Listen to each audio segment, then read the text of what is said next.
Welcome back. Today we are going to be having a look at an article from the Daily Mail website. Yes, one of the most credible sources ever to exist ever, much like a Twitter poll. Student and aspiring police officer who lied she was groped by a father-of-5 taxi driver after he refused to accept a kebab-soaked £10 note is jailed for 16 months. You can tell this happened a few months ago as the new £10 notes rolled out and they're virtually plastic. You can wipe those things clean with a dishcloth. Sophie Poynton told police she had been sexually assaulted in the back of a cab.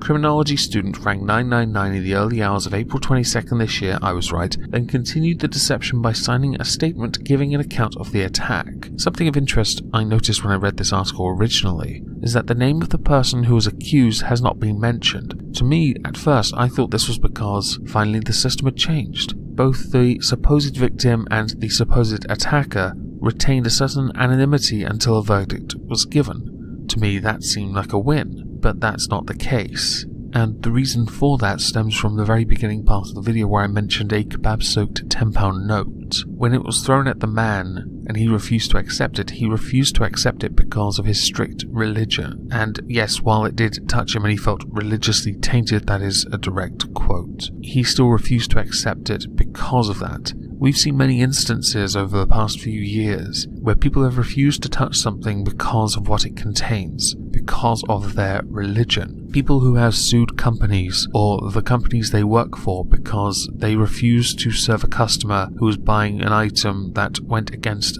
their religion. Take a wild guess the faith of this gentleman. It is very clear. It does intrigue me a little, and I'm not so much interested in this man's identity. I am interested in the behaviour of the police protecting the identity of the person, because I want to know whether or not it was because they are truly innocent or because of their faith. Based on my country and how we operate, I'm more inclined to believe it is the latter, which is a shame really, but at the same time, if it was, for example, the former, and because of the reaction to those that know him, those Muslims that do know him within his community, those that have shunned him, even though he is innocent, it brings up many other questions really, doesn't it? I also want to take the chance to pose a few questions, if I can think of more than the one that's actually sat at the top of my head. With the criminology student or former criminology student who has graduated, what do you hope to gain from falsifying a rape claim? Or a groping claim, sexual assault, sexual whatever claim? The only thing I can see you gaining out of this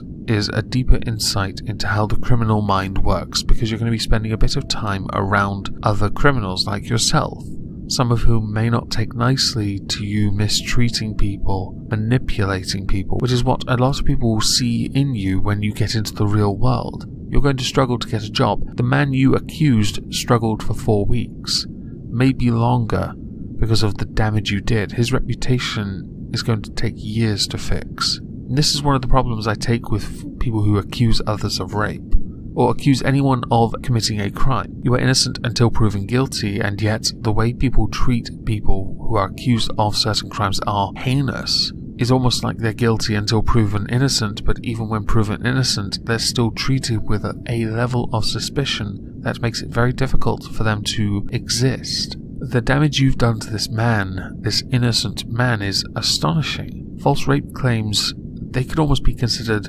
career stoppers, and with you it's going to be known by a lot of people, future employers, that if you are a criminal and they're going to ask what you did, and you tell them, they're going to see you as a manipulator. Not many companies are going to be interested in hiring you, and you wanted to work for the very law enforcement that put you behind bars. I know they're not allowed to discriminate, but I think there are limits to what the police are willing to work with.